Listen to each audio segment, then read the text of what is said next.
meeting of the Finance Committee. I'd like to announce the meeting is being recorded. I'm Director Brandt. I'm here. Director Geis. Here. And Director Bertrand is here. Okay. Before we begin, we'd like to acknowledge the Chumash people who are the traditional custodians of this land. We pay our respects to the Chumash elders, past, present, and future, who call this place Anaskoyo, the land that Isla Vista sits upon, their home. We are proud to continue their tradition of coming together and growing as a community. We thank the Chumash community for their stewardship and support, and we look forward to strengthening our ties as we continue our relationship of mutual respect and understanding. Ethan just texted me and says he thinks that he is muted, and I don't know if he can get unmuted. He's unmuted. Perfect. I just got a notification that I'm unmuted. Thank you. Nice. Okay. Very cool. Okay. So now we are going to move on. Sorry, I lost the agenda right now. To public comment period. Are there any members of the public on the call? I don't think so. Oh, we do have some members of the public. Any members of the public wish to speak?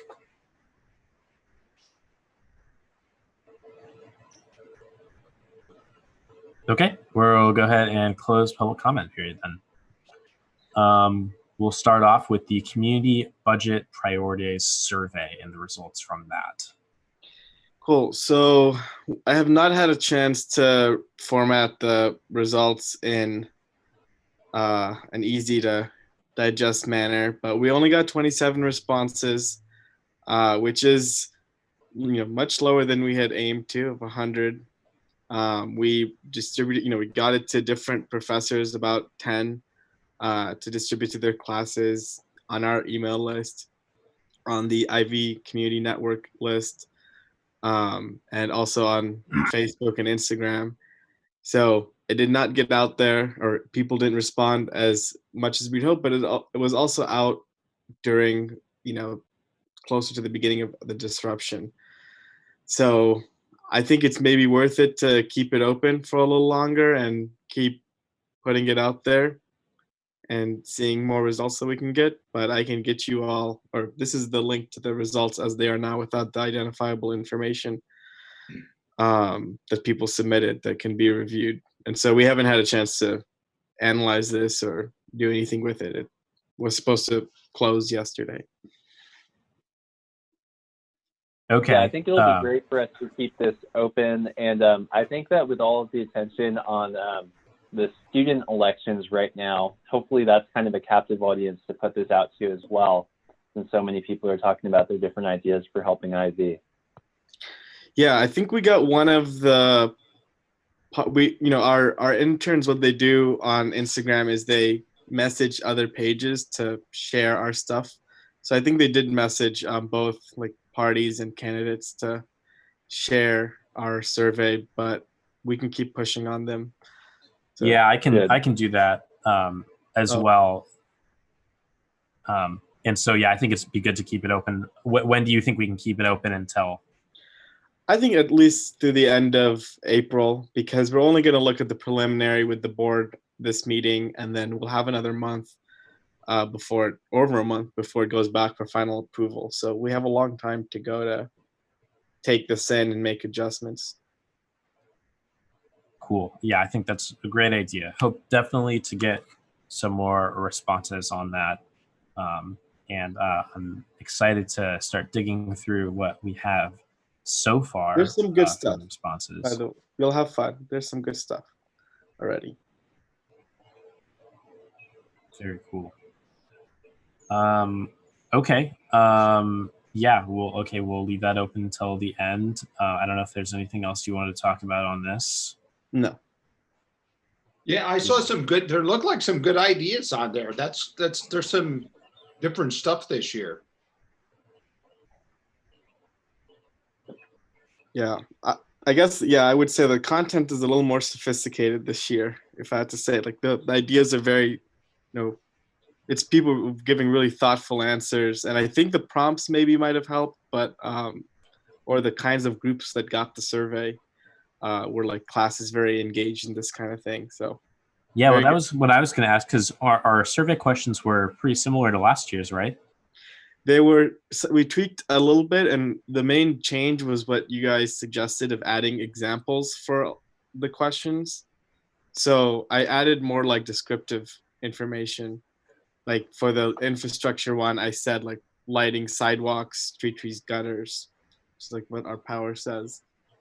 And I think, the main group that probably took the survey was the EcoVista class, and they're really into a lot of these kinds of issues. So that's why maybe some of the responses are more, they've been already thinking about a lot of this. That's cool. That's cool. Well, I'm glad that we got those responses, and we'll definitely try and push this out a little bit broader and further. Yeah, I saw an idea on there to have a farmer's market. If we did that in something like our parking lot, would that conflict with the food co-op? Yeah, we can talk about that separately, but yes, there was, we can work it out with the co-op on a way it could be mutually beneficial and Okay. not competitive. Oh, yeah. Yeah, because someone had brought an idea to do like a the vegetable box distribution, like when you can subscribe to a farm's box at Right. the community center, and we're talking to Melissa about how we can let them do their thing and also not take away business and all that. Cool. Cool. Yeah, that's All right. just like a good idea on there. You go, oh, that's a good idea. I've been going to a farmer's market that's just a self-paced stand up in the back here in the foothills. And it's really cool. There's just this huge field next to this little pop-up tent, and it's got all kinds of great stuff in there. That's cool. Yeah, I know that's one of those things that I've heard a lot of interest for as well. And yeah, the devil's in the details with it, but I think it could be a really cool thing. And it just teaches people to eat. It's just another way to get people to eat eat healthy. Absolutely. Okay. Any other comments on the survey? We can go through it on our own with a fine-tooth comb more later. And we hope to get more responses too. Okay, then with that, we'll move to the updated estimated actuals. Great. So the estimated actuals are updated as of today, as you'll see in this column G. The result of all these being updated is that our end fund balance is going to be a little bit bigger than initially projected, but still in this pretty large $400,000 range. Part of the reason is, we continue to have the old revenue numbers, very, very conservative numbers, as part of our projections for the revenue this year. And today we just got the new money from all the agencies. The trash, I have not updated the new number, but it's pretty much about 22,000. But we had originally had this electricity revenue as like 9,000. We had this one as 9,000. This one is 15,000. So this is water, by the way. Came in 21,000, almost 22,000, and we started off the year with that only coming in at 15. So I don't know if water usage has just gone way up, or I have not heard of them instituting a charge, and I asked them to let us know if they would. But the water has been consistently going up, as you can see, just from the last 3 months. So this one has all the newer numbers that show, have grown the revenue, and the expenses have pretty much stayed the same from the estimated actuals from last time, just more correct and real numbers now. So yeah, so we're gonna end the year with this 452 as the estimated end year balance. Does anyone have any questions on this? Does anyone have any ideas what we should do with that 452? Yeah, if it does trickle in and fill the reserves, and then I have it on another sheet. Let me get to that one.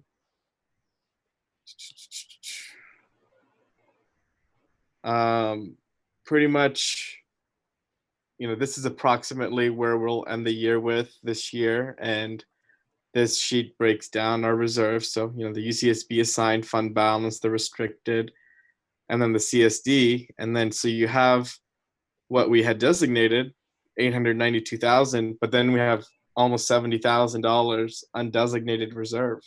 Okay, at the so end of this so year. from the 542 that we get in excess, it's really just filling up our reserves. Yeah, it pretty And much then the- fills up all the reserves. That's And- what this year's end balance does, is Right. completes the reserves. So then And Jonathan, if we were to just stick with the amount designated in our policy that we are supposed to put in reserves right now, how much would we have left over? Yeah, it's 68,000. Thank you.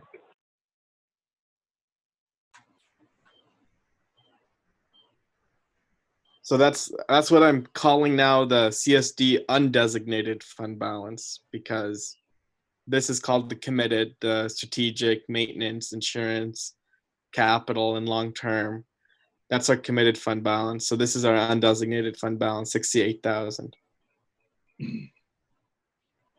And yeah, Ethan, do you have your computer? Do you want me to go over what these numbers are again, like the exact amounts? I downloaded it. I have it. You Thank have it. you. Okay.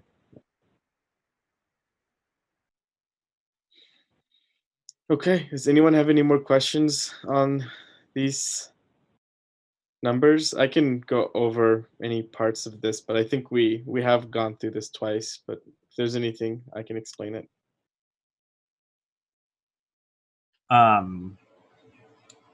Just wanted to confirm that did you make any modifications to the expected UUT income for next year based off of these latest utility numbers, or did it stay the same from what it Yeah, was that'll last be time? for the next item. But yes. Okay. Yeah, I don't think that I have any questions. Yeah, a couple things that are not included in this estimated actuals is if we spend, I added some extra spending for mediator, for example, but I haven't added in the expenses for that direct mail piece that we do. So there's some things that aren't necessarily all in here, but it's very minor stuff. All of our major expenses, 95% of them are in here now, including the building assessment, including all the money we approved and spent last board meeting. So all that stuff is contained in this estimated. One question, did you plug in the compost collective grant and expenditures into this? No, but it's net zero because it has its own grant and everything. And so Sure. I'll handle that its own for now. Sure, but it's net zero on the year total. It'll be for both years. Yeah. This year. Yeah. But we're at least right now not going to be spending in line with proportionately how much it would come out to as the total year end. I'm not sure if I'm making sense. Yeah. But So we're not going to spend the full amount that we had originally planned because of the situation we're in. Yeah, I have that calculation done separately. And it's about, it's 43,000 total grant, and we're going to spend maybe 4,000 to 5,000 max this year. And then the rest of it will be for next fiscal year. Okay.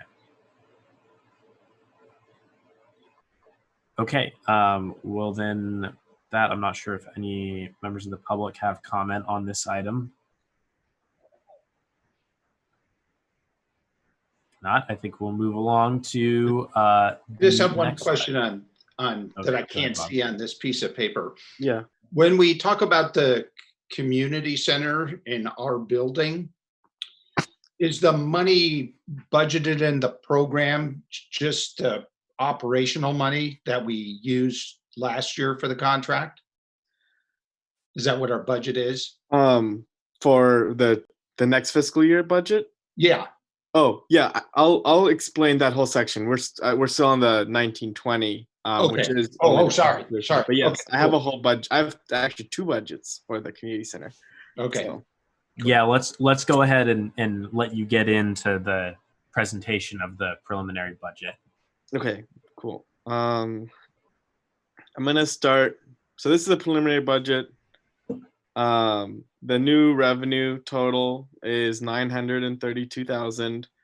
Again, this is still with the conservative numbers. If you wanted to, you could maybe be up to 950 or more possibly, but the conservative number is 932 still. It used to be 913, but now that we have actuals for the electricity and gas and water for this month, those numbers got updated in the revenue projection sheet right here. These are green now. Oh, that one should be green, but that updated the numbers to be 932, or actually it's 936. I had put the 932 before we got the water number in, so let's just put 936. Water came in at 5 o'clock today, so right before this meeting. So When we did the ballot initiative, what was our estimate of annual revenue? 642,000. Ooh, okay. Yeah. We should think about that a little bit to say, what would our response be when somebody said, oh, you in the ballot initiative and getting us to vote for this utility user tax, you underestimated what it could generate. I don't know what the criticism could be, but somewhat. The answer. Well, I'll just say, because I helped put together those numbers, that we were working off the best info that we had, and it was a higher estimate than what any other study had put together as an estimate. The number that we talked about during the 83 process, like the high end, was $512,000. So, I mean, if there's anything I feel like that we're learning, it's just that the utility taxes are bringing in a significant amount of money, maybe more than we could have anticipated. Yeah, and now also that we did a full year of revenue soon, one thing that's been on the to-do list, but I've just been waiting for because I didn't, wanted to wait till we get the full year revenue is the GAN limit, which is, it's this whole thing of like, we set how much we think we're gonna bring in that year, and we can't collect over that, and there's this whole formula of how to determine it. But I was holding off on us doing that because we had no realistic expectation of what our revenue should be yet until. So did we set a GAN limit as part of the ballot initiative? We didn't. And do we haven't have set to? a GAN limit yet. We need to, but we also haven't had a year of revenue to have good data to put into a GAN limit. So it's, Ross and I have talked about it, but there's no like impending requirement to do it, and that's why. So we're gonna wait for the revenue to come in. Yeah, I'm trying that. Well, what happens with the GAN limit is once you establish your limit, then there used to be 2 factors that increase the limit every year once you establish your limit. And then in 1990, I forgot the year, but they did this legislation because it's the GAN limits built into the Constitution. It's very difficult to change, but they introduced legislation that changed the factors that calculate the limit.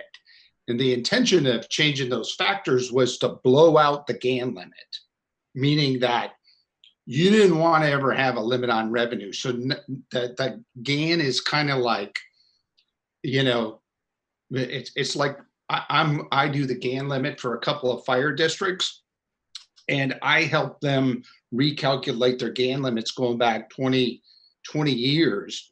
And it eventually ended up blowing out their limits. And so you don't want this GAN limit in our way in the future. Yeah. And so However, we need some, we need to look at the law about how we establish a GAN limit, or then the question gets to be, are we even affected by GAN anymore? So, but Ross says yes. Ross says, yeah, we do need to do one, but he said there wasn't like an urgent rush to, but we do need to do it. Okay. And also that's also, we didn't want to like use the GAN limit from even like, if we did this a year ago, we would have put a much lower number and then we would have had our hands tied. So now we can create a better number. There must be some logic to, I mean, with the way utilities go up by inflation, we just want to be careful when we do that limit, because the theory is you got to return this money to the taxpayers. Yeah. What we'd end up doing is going in and reducing the amount of the tax. Yeah. I have a question. Can you calculate PUC increases on the utilities and do an estimate like that? Well, the whole theory again is once you establish your limit, and those limits were done according to a formula, and like the county used to run into the GAN limit all the time until they changed that legislation, and then we blew out the limits. Same thing with Carp Fire, same thing with Montecito Fire. Montecito Fire used to have to get an override every 4 years to buy the voters, so they had to go to a vote. It cost them $20,000 every 4 years to go get a vote to override the limit. But finally, because of the Miramar Hotel, it's kind of complicated how it works, but you can use a different factor. That's the change in the non-residential new construction. And so when you do that calculation and they built the Miramar, it created this huge percentage gain. And we eventually, their limit, anyways, I can show you how some of that works because I have some reports. But whatever we do, we should be really careful when we do that. Yeah. That's fascinating. And I'd like to understand the law sooner and later that Ross says we can wait. I don't know how that happens.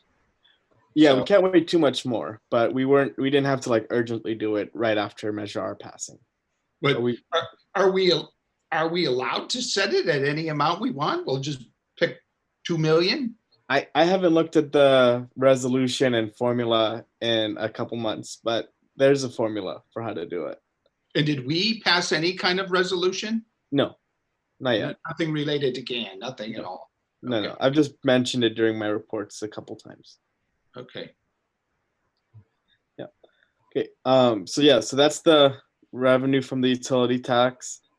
The next one is rent. So this is a new revenue that we'll be getting next year, potentially, pending the lease for the community center and community resource building. But this is how much rent there is without the amount that we pay to the rent right now. So it's $164,000. Excuse me 1 second. Then the next one is the UCSB revenue, which I put as 200, but could be 191 again this year. But I'm just putting a placeholder there while we still figure out with them if either of the two services are how much they're going to cost next time. And, once we do our review of the programs at the next meeting, which is good to go. So that's just a placeholder since we'll probably request most of or close to 200,000. This 38,900 will actually technically be residual fund balance, but I just put it here for clarity's sake. It's the compost collective grant. So this is how much we're estimating we'll have for next fiscal year, the 38,900 from associated students. This has potential to double because the compost collective is talking with AS Senate about getting the last 40,000 of their unallocated fund this year. So that might happen. And we'll have double the funding, and maybe, for 2 years now. And then this is still the idea to clear out these line items, which hopefully we'll be able to do. We'll definitely be able to maybe clear out the safety one, which we were going to do this year if we hadn't, had the COVID-19 interrupt service. But the rest, we'll try to get those spent down again. So that gives us pretty much a budget of $1.4 million going into next fiscal year. That's up from this year's estimated actuals of 1.1-ish. Main change is the rent and the grant for the compost collective, and the utility tax, obviously. Any questions on revenue? No, I do have one more comment on the GAN limit, though. Yeah. If the county transfers services to us, they can also transfer GAN limit to us. Because they're so far over the limit, like by $1 billion or something. I don't know. It's ridiculous. They could freely transfer limit to us, and we could, not only could we grow our limit, we could grow it with transfers. So we do need to get into that GAN limit at some place and have a strategy. Yes, no, we will. That'll be coming up soon. Okay. We're getting close to being Right. able to do it. Sorry to get back on that. No problem. I'm just thinking about those transfers. Okay. So now I'll go to expenses. I'm not going to do the expenses on this main sheet because it's too hard to understand what they are.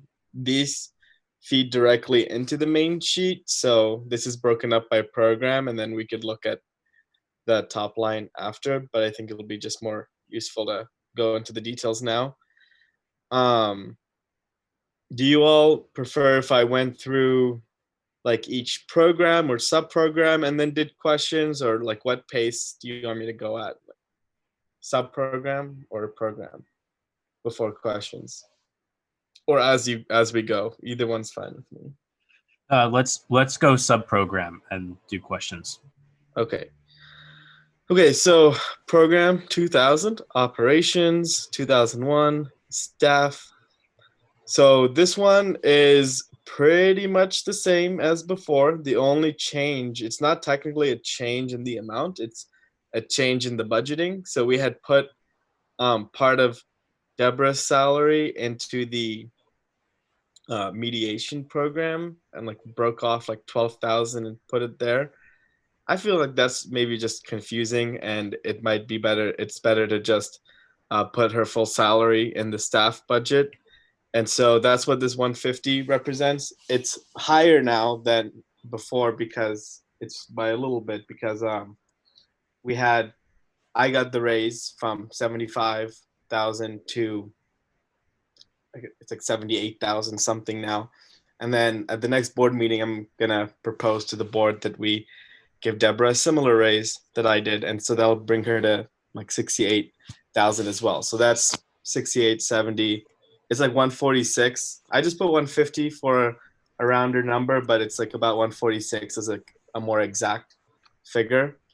And that's, I guess I want to also get your preference of like, if I did know the number was going to be like that exact of like 146 or 147, would you rather me represent it that way, like very exact, or put it something close like 150 and give that wiggle room?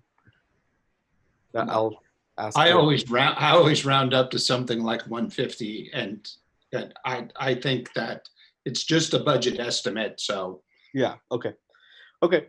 And then so going down, we have our interns staying at $20,000 for the internship. It's pretty much what we spend every year now, and it's on track.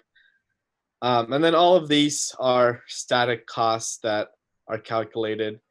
And this is still the health insurance, which we got to get back and get this project done. But the $800 premium that the board discussed, it feels like years ago now, but it wasn't even a year ago at this point. It was last August. And so that's how that's budgeted. And then legal fees at 50, which is what it was this year. We're projected to go to like 5,000 over this year.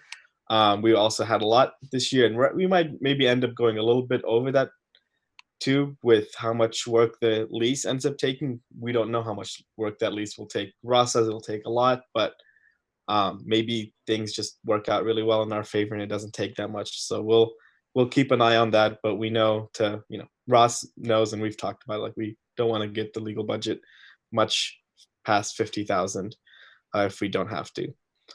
Hey, So that's Jonathan, the sub program of operations staff. Any questions here?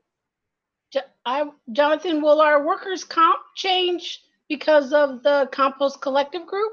I've budgeted that separately. Okay. Okay. No, that all Right, sounds okay. good and straightforward. Cool. Yeah, no questions here. Next one, I can go through these now a little more fast because they're not much change. So communications are districts, advertising, marketing. I brought this down a little bit more to 5,000, but I think we're going to get some great experience doing stuff this next month or two that we can just roll and continue doing next year. Communications is our internet. Membership dues is our CSDA membership. Publications and legal notices is just, in case I use this to like pay for the, independent ad every year, or a Nexus ad that we are required to do for like the budget hearing. So that's what I use this for, like things we have to post in the paper, or for like posting a job. And then IT hardware maintenance. I'm going to try to find a better line item than this. It's a bit on my to-do list, but this is our website and related things to that. The ops office training, I upped this one a little bit because I do see us having, we'll talk about this in later down in terms of the community center staff and running that building. We might need some more training to be able to do that well, maybe on the facilities end or on just the organizational, like management end.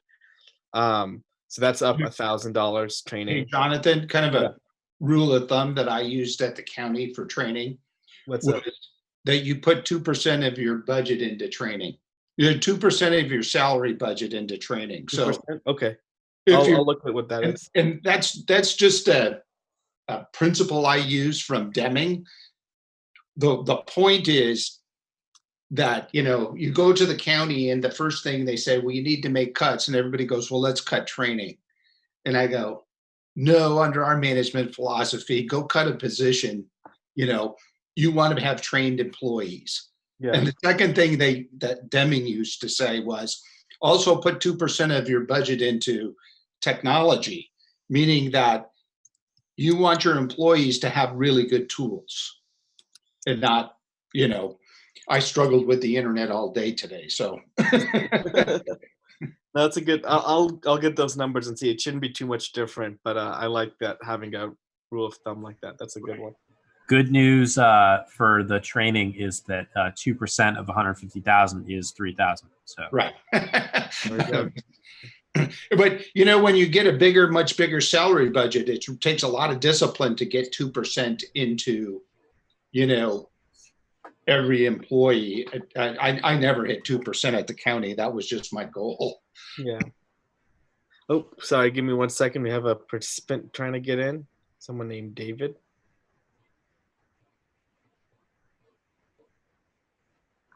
All right. So moving forward, office costs, which I don't know if will be as high, but we're gonna need to furnish that last room upstairs.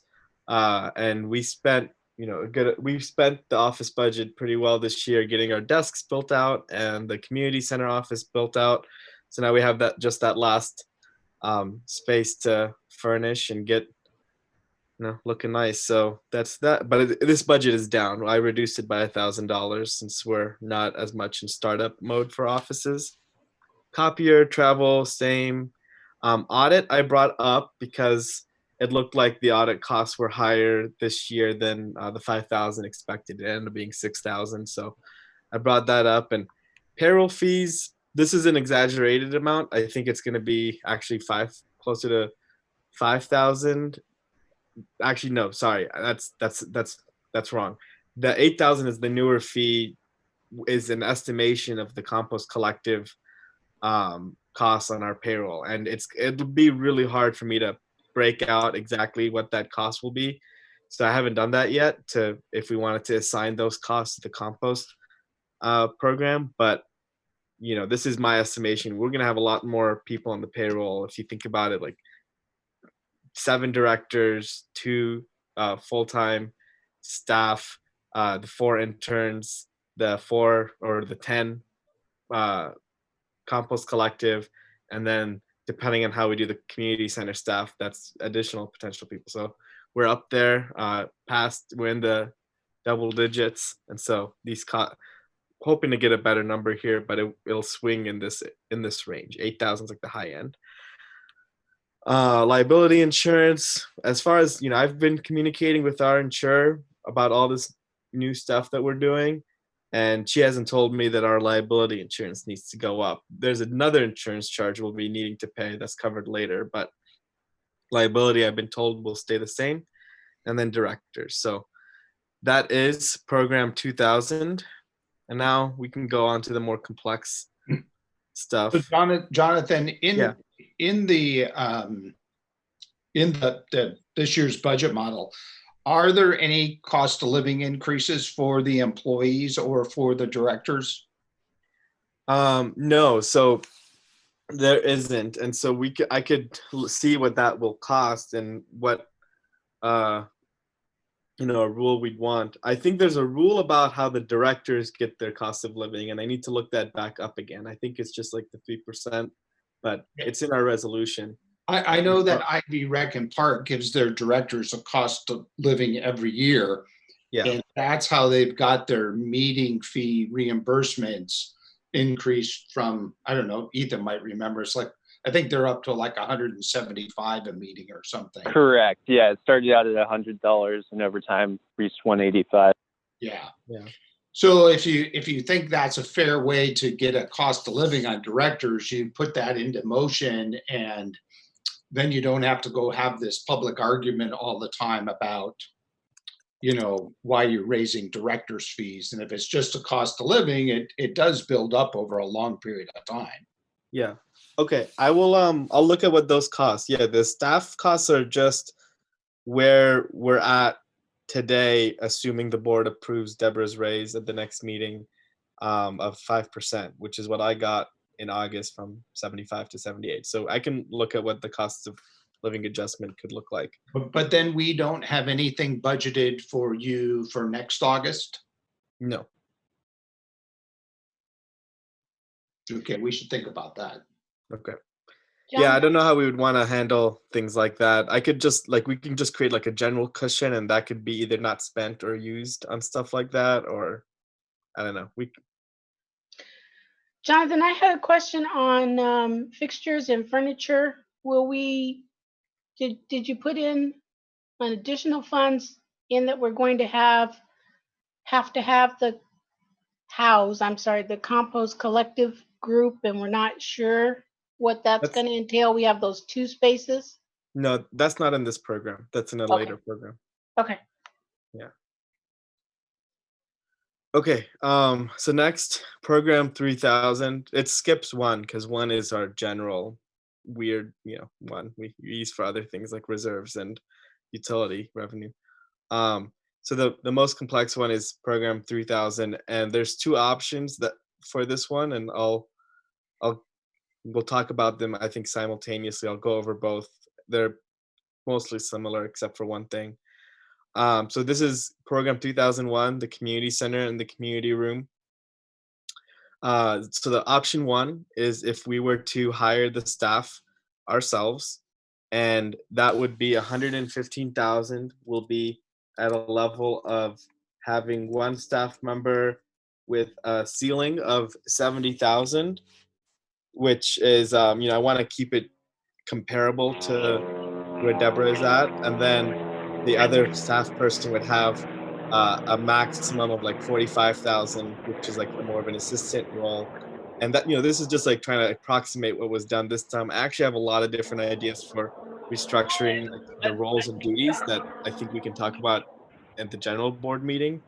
But if we just kept the cost for the 2 employees about the same as what they were at IVYP, it ends up becoming a full, and again, these are not the best numbers, like the workers' comp won't be that high, maybe scales, I have to find that out still, for example, but the full cost for in-housing these 2 employees relating to the community center would be 151,000. If we were to keep them at IV Youth Projects, the cost would be maybe about like 15 to 20,000 more with their indirect costs. And I talked to Lori today, and so this is what this is represented. It's like the IVYP grant, 210,000 of like, expanding programming and, putting the staff in there.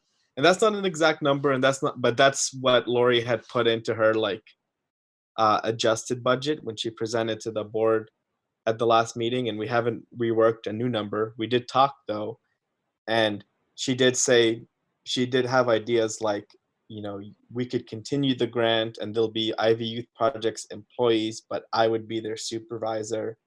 But it would still have the indirect costs that they've charged us for that kind of stuff. And her pitch in terms of like why that's beneficial was that it offers more flexibility in terms of being able to do and buy stuff that we don't have quite as much of, but we're getting more of. And I do see that, but then I also see that there's a significant cost savings to do it ourselves, and that cost savings can be used on program or on other things. Another option then she put on the table in terms of, do we hire the staff or do we continue the grant model in a modified fashion, is, because we discussed that one of the reasons we went with IVYP was because we weren't there yet as an organization to hire and manage the staff. The other reason was that they did have an expertise and a clue in how to engage the community that we didn't have quite the same of access, like, and level of access that they have. And so if we wanted to still keep that piece, she said, well, we could do something like we had, that I think some board members mentioned at the last meeting, of having a small grant, in a couple $1,000 range. That's 2 IV Youth Projects for them to help us do youth and family programming and outreach for the community center. So that would still be on the table. But that's like kind of the two options, is to hire these staff members ourselves for a cost of around 150,000, plus, let's say I put in an approximate 25,000 for programming, so a total cost of 176. Or do we go with something like a $210,000 grant with IV Youth Projects that includes, it would be similar to what was done this year, with the change of not paying for their supervision cost like they had before, and instead, me doing the supervision, which would be more ideal anyways, like costs aside. Like, it's, I think it's better if we're supervising those staff members. So I guess this is where I want to pause. Hopefully I've explained enough and kind of get your all's direction before I go into the other expenses relating to the community center, which are the same between the 2 options for the most part. So my input was, I thought we hired IV Youth Projects really for the first year to get us going, because we didn't manage programs like that. And so that went okay, except that, the community center wasn't quite ready for showtime.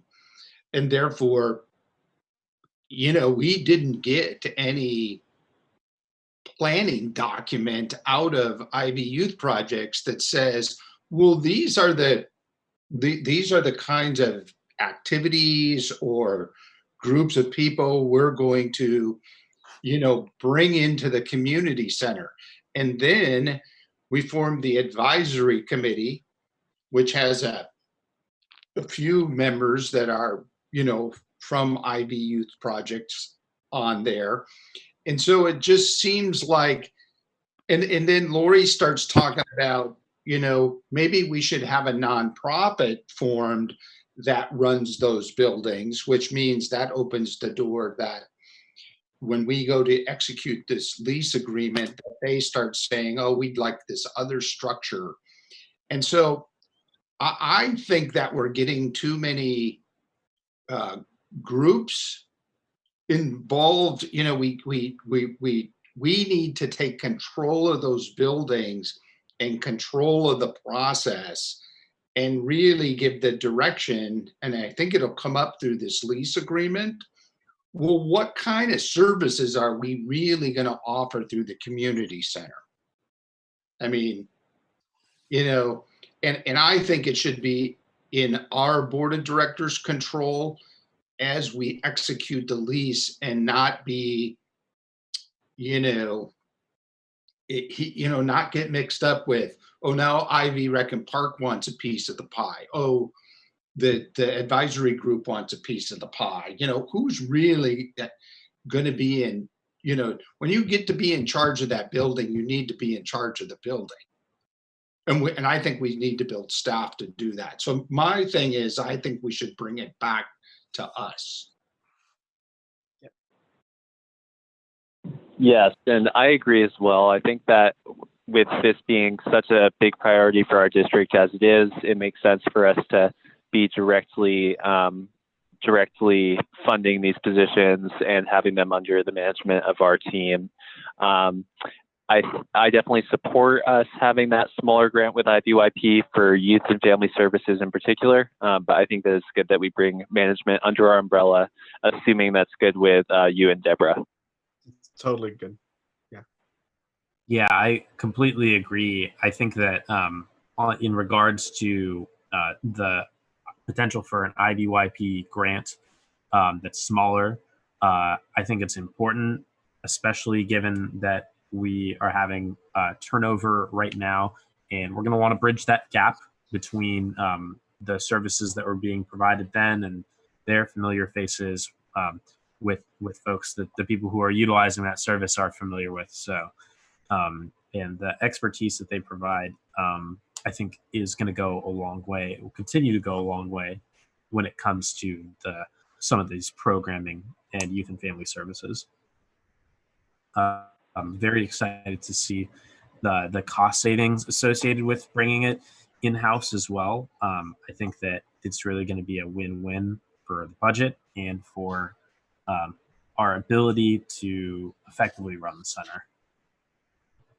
I also think that this puts us in the best position for working with the Goleta Valley Library to bring online the new services this year. I think our district working directly with the city will be great. Yeah, I was thinking the same thing, Ethan. That's a really good point to get that going right. That's a nice service to have in there. And yeah, totally. Yeah, and so I will if this sounds like the direction people want to go. So what I'll do, so we'll keep going. We won't move into option 2 at all at this point. We'll just stay on this one, and then separately I'll come to the board next meeting and the one after to discuss the changes that we need to do then to our staff structure and all that to actualize this. I don't want to wait until this, until July 1st to start hiring this position either. So I'll bring it to the board in terms of now. I've thought about a lot of this in terms of timeline to hire and get this going and move to this different setup. So if you all are good with moving that direction, I can start making moves too. So moving on in the budget. So that was, part of the budget, but the other part is less for sure. So I put an advertising marketing expense. I also carried this over from the youth projects grant. So that'll be, dedicated marketing budget for the community center. These two numbers are the biggest enigmas right now, and I'm waiting from the county to get a word for what they will be, but these are utilities and building maintenance. And they're also both very complex on their own. So like utilities will be, for both buildings, electricity, water, gas, trash. all that, what we tax, and internet. I don't know if it'll actually be 40,000. I think it'll be less, but we really, the only numbers I have to go off of are like pro formas from 2016 at this point, and I haven't been given the actuals at all from the county yet. So I'm still waiting on them, but they've promised them to me. So that I put in as big of a number as I could as a placeholder. Like I basically just doubled the 2016 pro forma for one of the buildings, just assuming that both buildings will have the same, 20-ish. So in the 20s of 2016, what was the utility budget for the building that's occupied? It was like almost $20,000. So that's why I just doubled it. And so those utilities included the cleaning service, right? Yeah. Oh, okay. That makes sense. Yeah. And so this number doesn't have to be that high. And, there'll be a lot of discussion and creativity in how we do all of this. Like, for example, the county pays a cleaning company to clean around our building, but what if we just use Ivy Beautiful that way instead? Like that could be a way we could use one of programs we already have and lower cost this way. So it's a placeholder right now while we are able to have these thoughts and discussions. Maintenance though is one where it's more of a placeholder, but the way I've come up with this number is I looked at one point of information we did have from the county was the maintenance costs in the year 2017, 2018 that was shared with us about a year ago when we were first talking about the lease changing and all that, when we looked at the revenues and the expenses for just the building we're in. And that had a number of around like 30-some thousand. So I put 40 in because it might be more expensive. This is a whole separate conversation that needs to still be explored and figured out, is how we handle maintenance for these buildings. We still need to figure out like, who are we going to contract with? Do we want to hire a maintenance worker? Do we want to? I don't think so, but I'm just saying there's going to be a lot we have to consider here, and I just haven't had the time to, haven't been able to wrap my mind around that yet. So it's a placeholder right now based on somewhat helpful data from the county. Right. And Jonathan, on that, with the maintenance costs and also the cleaning costs, we should also think about how the numbers that the county gives us may reflect like economies of scale that they have with these large contracts with vendors. So the actual cost for us as a small client might be larger. Yeah, agreed. So I think we'll need to just have more of a discussion, and me and Deborah need to do our legwork of figuring out what the options and possibilities that could even be on the table of how we want to handle maintenance for the buildings moving forward, like how we'd want to do that. So if anyone has ideas, please share them with me. It'd actually be really appreciated. It's just something that still needs to get done. But thankfully, we have 2 months to do this still before we have to pass the budget. But and we still need to negotiate our agreement. But this is what I've put down for here.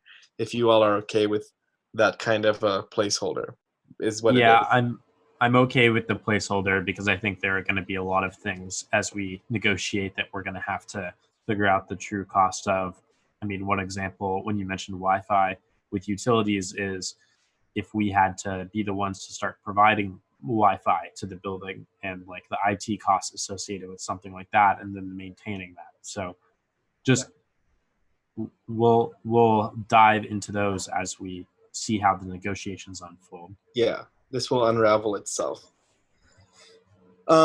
Next up is furnitures and fixtures. Again, a placeholder budget of $10,000 to give us flexibility in case we need to buy things relating to both buildings next year. We had the $10,000 budget from the board allocated in December, and we spent $6,000 of that.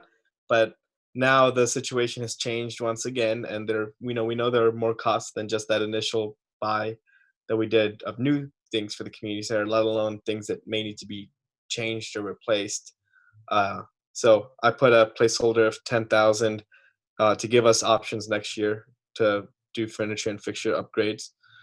The next two are the same line item, but I just broke them out so that they can be identifiable, which is a grant writing fund. So I tried to get some quotes, and I haven't been able to get any yet.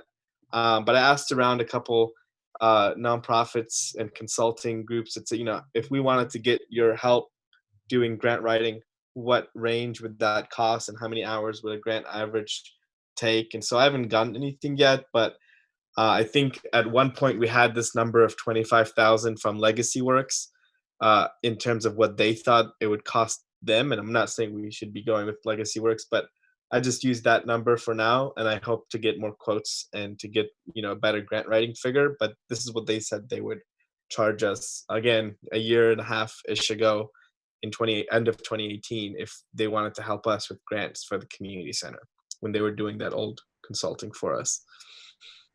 The next number is the programming and events, and that's 25,000, which is what it was this year, and that includes the old programs like Zumba, and then includes a lot of room for additional programs that are developed over the next year. And the last thing is property insurance, which is, again, one thing that could, it's probably not going to get negotiated in the lease agreement, but it is one of the requirements in the lease, which is that we acquire property insurance for both buildings. And our insurance company tells us that will cost 18 cents per the value of the per dollar, or 18 cents per $100,000 of value of the building, and that's what that number is. And if I said that wrong, I might have said it wrong, but that's the correct calculation. I checked it with the insurance. So the community center sub-program will end up costing around $300,000 next year. Hey, so Jonathan, one question on the grant writer estimate. Are you asking government agencies to what their costs would be if they contracted for grant writers? Just because I'm wondering if there could be a difference in cost between like foundation grant writing and like the governmental grant writing. No, I haven't asked other governments. I just asked like groups that do grant writing consulting, like Legacy Works, and Okay. two others that they had put on the table a while ago. But I hadn't heard back anything recent. Like I only just used the old number from Legacy Works. Okay, sounds good. Yeah. So we'll consider that as a placeholder for now too. Yeah, but I just wanted to make sure that everything that was discussed had a place and was a somewhat relevant number. Like it's not, I don't see this becoming like 300,000 or anything or much more. So, okay, so moving on. So let me just give one thing that I've been trying to, as we look towards, executing this lease. I've looked at other leases, and it seems like, we need a good definition in the lease about what are we going to use these buildings for, like only governmental use. Are we going to, put them out there where somebody can rent it for a wedding? How do the two buildings support one another? And so I was thinking that maybe we need some kind of master plan for the operations of the two buildings, and not just the operations, but after you figure out, well, what kind of stuff do you want to offer, then we say, well, what improvements need to be made to the footprint of those two buildings to get them to work together, or maybe they should work separately, and they don't need to work together. But I kind of would like to see us have more of a long-term roadmap so that we can organize our fundraising around that, organize our grant writing around that, organizing how we're going to spend our capital resources around that.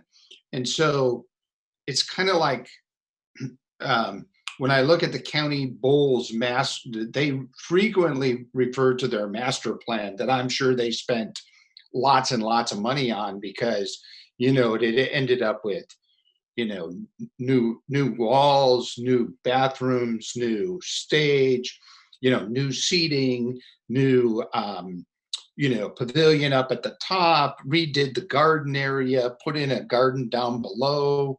And it happened over a long period of time, but it was all focused around their master plan. And, I think we need some kind of master plan for, like, do we do the floor first? Do we do the outside, canopies first? Do we need new roofs first? Do we need, we're going to do this assessment of the buildings. But then once you do the assessment of the building, you need to say, well, how are we going to solve that assessment? Mm-hmm. And so if there's one thing that I think that in my tenure at the county, they have 5 huge campuses, and they have no master plan for any of the campuses. And they were all built, whenever the money showed up. And so I just think that some kind of long-term master planning document for those buildings would be really nice for us to have. But I think what we can get done realistically soon is we can have a very simple document that me and Deborah can work on as something we can, at least start off with once we have new people on board and expand on that. But I do agree we need to get just something done, and it can be in tangent with like getting this lease negotiated, but getting something really complex or more than a couple pages would just be a lot, like right now, as in this month and maybe into next month. But sooner rather than later, we can get a short plan, put on paper, just saying here's where we see it's going, and make it better from there.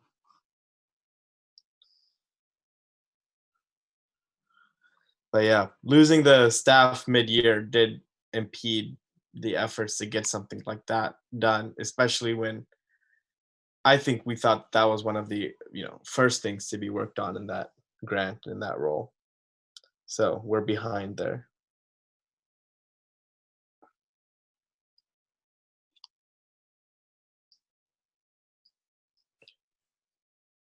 Ready to go to the next? Okay, so the next one is special projects. I left this one the same. This one can be changed and adjusted, but I just left it the same for now, and we can talk more about it. Survivor Resource Center, I also kept this one the same, as just, no new furniture needs to be put in there, but it could be funds that we use to help program and activate that space and make it, just a more well-known and useful to the community. Partnerships with STESA. New program development, I put $0 since there's a lot of new programs being developed next year. So we can add money in here later if we had more, but I didn't put a number here just because it didn't seem like we had a lot of energy for that yet. Community garden, I gave it its own sub-program, so it's going to be about 12,000. It's broken up in there now. And then compost collective, here's the estimated cost. The workers' comp, again, is an inflated number waiting on the final one, but I went with the most conservative. Whatever's freed up will just go into the extra help and labor. So it's all contained. It's $38,900 that we'll spend on the compost collective next year. And then we're waiting to see if their additional funding from AS comes through in this next week, and we'll see how to work with this one. And then the last thing is the community festival. I just have a question on the community compost collected. Do we think that's good? We're going to absorb that cost in a couple of years to keep it going? There seems to be a lot of funding opportunities for them. Like if we're successful with AS, we'll be good for 2 fiscal years. And it seems like there's a lot of energy behind it. So I think we can get some of the program funded by other sources. I think we can get into an agreement with Marburg in some, how we can arrange it that way. I think there's also opportunity for revenue to come in. Like we can just ask residents, like pay $5 to subscribe to the program for the year or something. Because right now for houses to sign up to get compost picked up from them is free. You don't have to pay. So I think if we did go, long term with this, we don't, we want to have some sort of user fee to have a deposit system and, have this whole more formal way to set it up. So it could bring in its own revenue too. Yeah, but you can also think of it that, we're raising a tax from their households, and Yeah. this is a good program. Why wouldn't we just keep, offer it and we pay for it? So I don't know. Yeah, we are taxing their trash collection and making it better, I guess. Right. And it's not that expensive, and I think it could pretty much stay at this range pretty indefinitely. Like you can grow it and not increase the cost too much.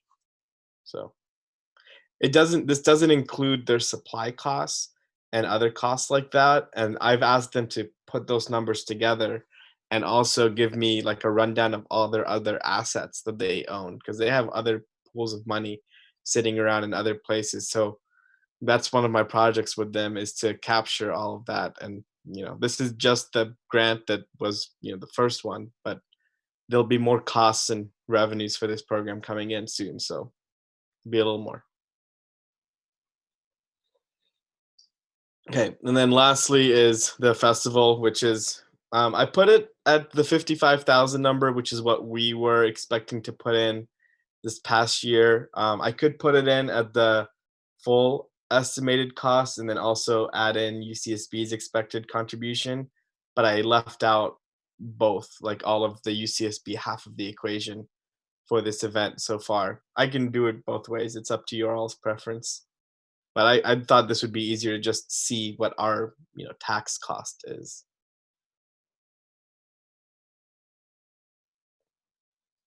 I think that's fine. Okay. All right. Well, that is the community programs program. It's $440,000. Officially the biggest one by far. Operations is 320. So community programs is apparently our bread and butter now. It's number one. It's like 30% of the budget. And then just to make the point, my thought in terms of the community center staff, like the top position, I was looking to rename that one into more of like assistant general manager over the community programs program. And then, also like rename Deborah's position slightly. And we've talked about that. And so, like, having that kind of staff structure. So I'll talk to the board more about that, but community programs is huge. It's our biggest area. And so I think it needs, more attention or, dedicated attention in that way.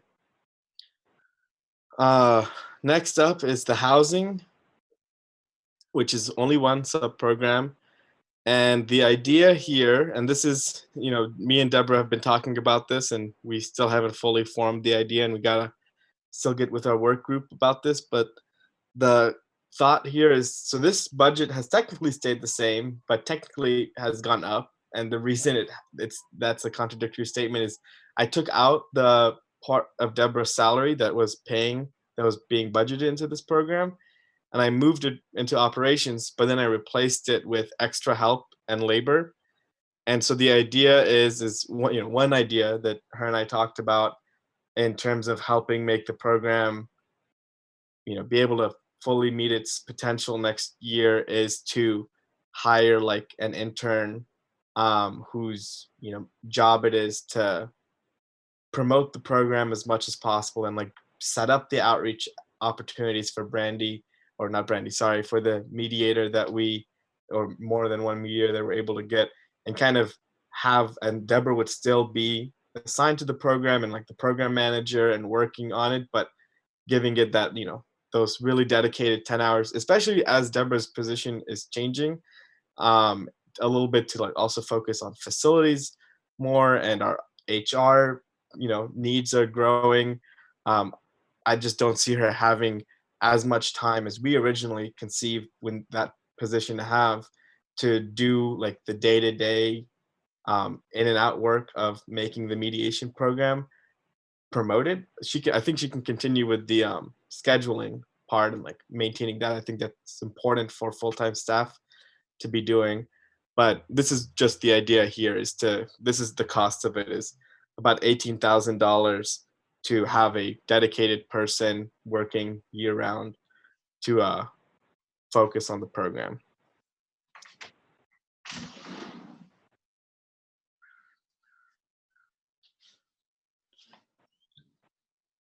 Any thoughts for now?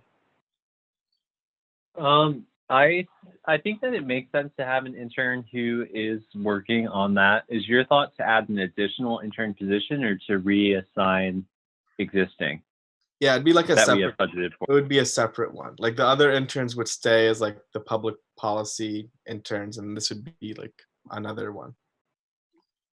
So we'd have 3 in that the existing one, and this would be like a new position. Got it. But yeah, more to think there, but trying to get something down to see what we can do better here, or do different. Next up is public safety. This one is largely unchanged.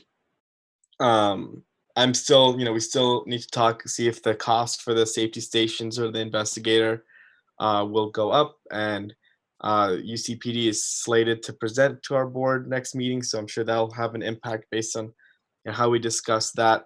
I did reduce the marketing budget for the safety stations since we put 4,000 and that wasn't really being fully utilized. But the 2,000 is supposed to be the cost of the like additional, fun stuff like the water and the phone charging and the signs and everything. So that's the public safety includes the social media intern. And one thing I do want to tell you about, I did have a discussion with Justin after our last board meeting when we were talking.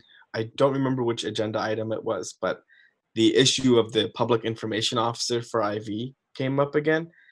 And me and Justin talked a bit after that came up, and he really agrees, with the public information being an important part in IV. And I'll have a chance to really get more fully into this, but part of the way I'm thinking about the second position under the community center, which has some extra, like, they have some extra time on their hands, like that position could do some more, is kind of turning that position into like a community outreach type position for the district. So they'd maintain our, email lists, our volunteer lists. They'd be doing our social media, and through that, they'd be able to maybe somewhat fulfill a PIO type of role. And Justin said that if we were to do a PIO, he wouldn't need this social media intern because he could just work with someone like that.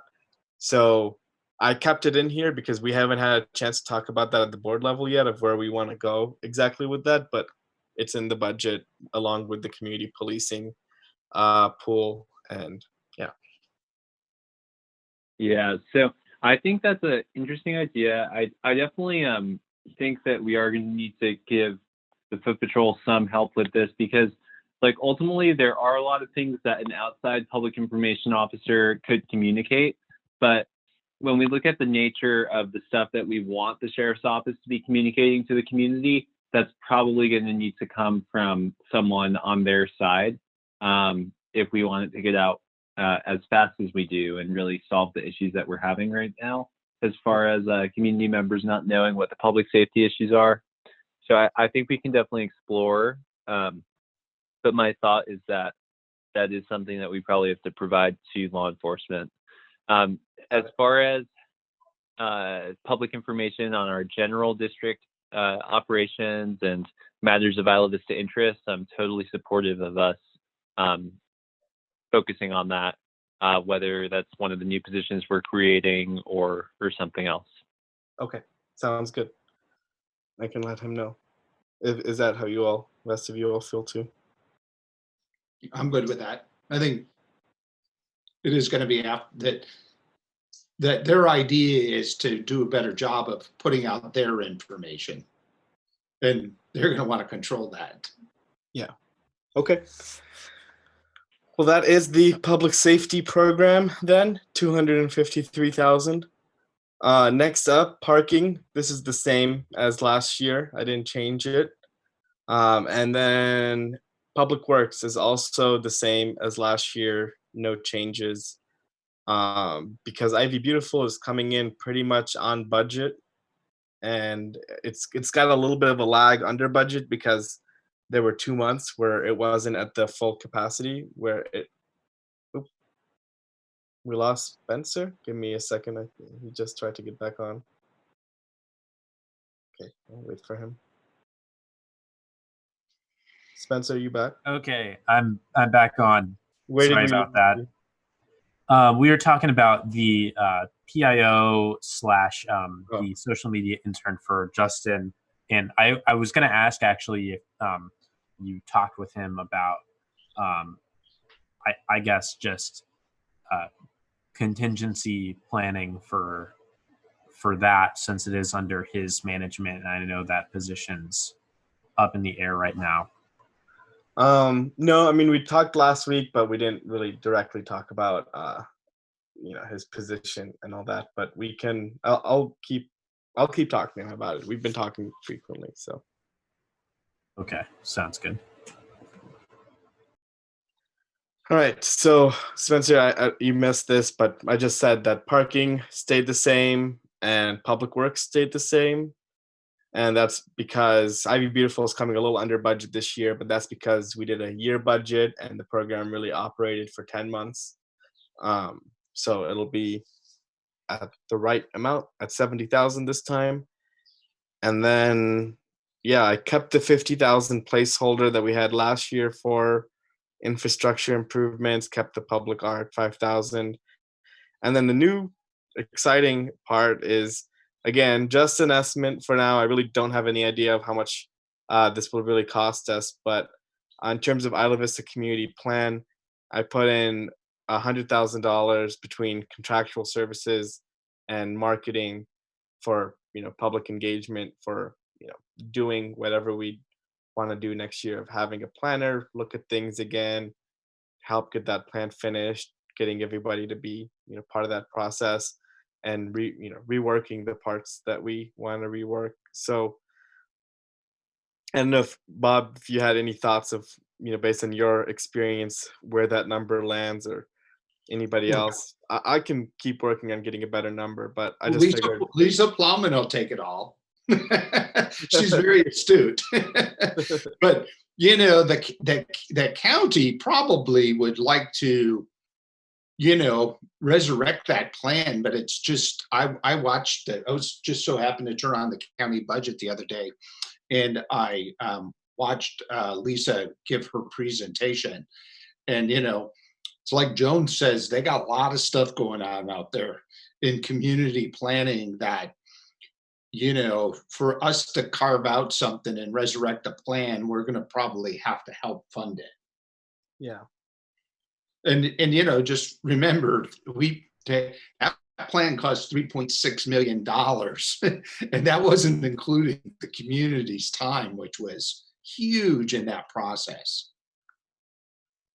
And so, hopefully you can pick up the plan, and it has a lot of great ideas in it, and we'll, look at ourselves and say, well, why did we stop going forward with this? So.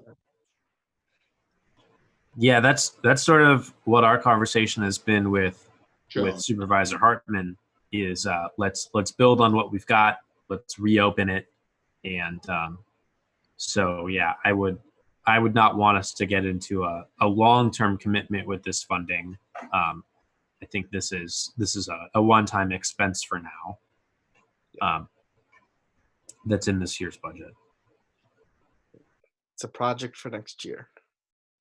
So with all that, it comes out to a total cost of next year's budget being $1,311,000, and that leaves us with a net financial impact of $84,000 of unallocated funds right now, and we can see where we want to put that. That's, I think, gives us a cushion in case costs go up in some areas, and we can bring it to the board to see where they're at. But that is where we're at. Is we have 1.395 for revenue and 1.311 for expenditures.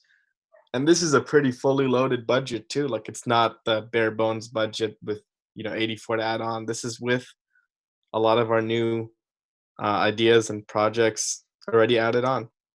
And so do we have money budgeted for every program that we're authorized under the law? Yes. Okay, cool.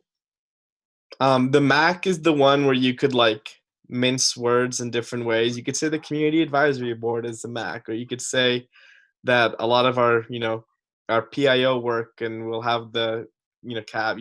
I don't know how we can justify that one, but I think we can. But besides that one, everything else has a very direct budget item tied to it. Okay.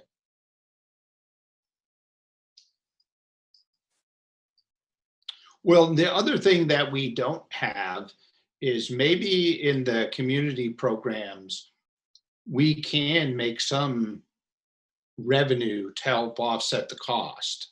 I don't know how that would happen, but you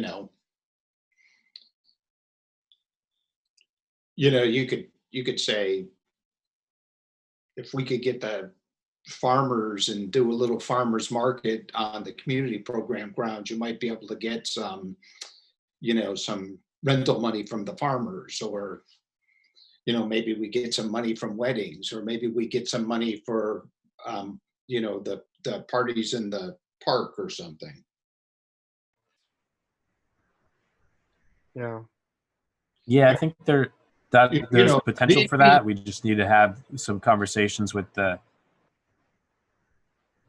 advisory board for the community center to really figure out what our policies are going to be about how the space gets used and gets rented, and make sure we do that in a way that's accessible to everyone. Well, I was getting like a drift out of I don't know if it came from the advisory board or whom, but it was like, oh, we're going to run First Fridays over there, and each nonprofit's going to, do a First Friday, and they're the beneficiaries of whatever income they make for using our space. And so we're going to go, well, why wouldn't we be the beneficiaries of somebody doing First Fridays? I don't know, but when I think about the community buildings, they should be, pretty much cost effective or free to the community to use, like, for instance, libraries. That makes really good sense. It's a community program and we're giving them space and we're working together. But it seems like that building and other community centers that the county has, they do make money and support themselves. The vet centers do that, and I'm sure that they have a fee schedule over at Page Community. The Goleta Community Center, but they have a much bigger space. Yeah, they definitely do. They have bigger space, also a variety of different types of space, but I think it's still something we should be looking at. I don't anticipate that we would bring in a boatload of money from doing something like that. But I think that it is it could be a good way of earning a little bit back. And I will point out that I'm happy that at least with the rent projections that we have coming in from the community resource building, we're starting to mix up some of the community programs and community center, community facilities costs, which I think is good, at least under the way that we're projected. Nothing set in stone with the negotiations, but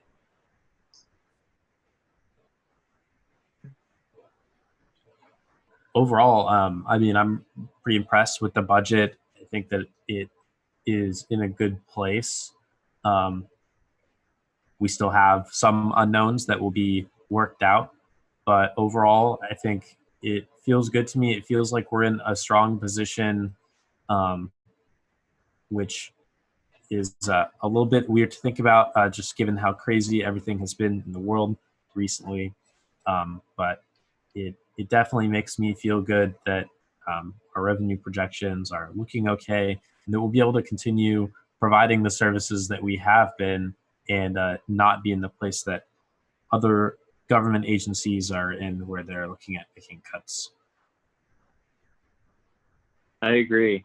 One thing I'll add, just as far as how we might want to alter the budget a little bit, one area that I would be supportive of us increasing funding to is our Ivy Beautiful program, just because that's been going so well.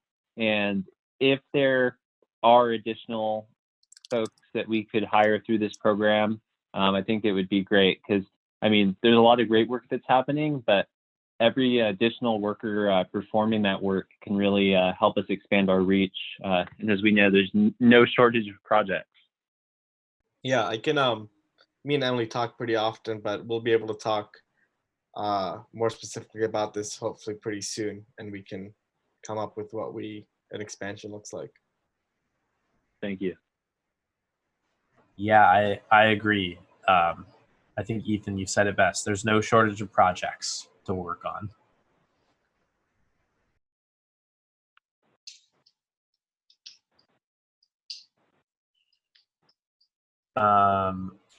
Okay. Is there any public comment on the preliminary budget?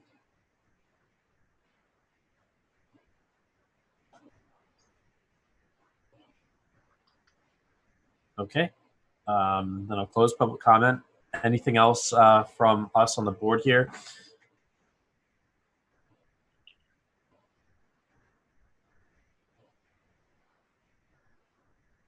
I think this is good. I think we should move. Someone should make a motion to forward the preliminary budget onto the board. I make that motion to submit this preliminary budget to the board.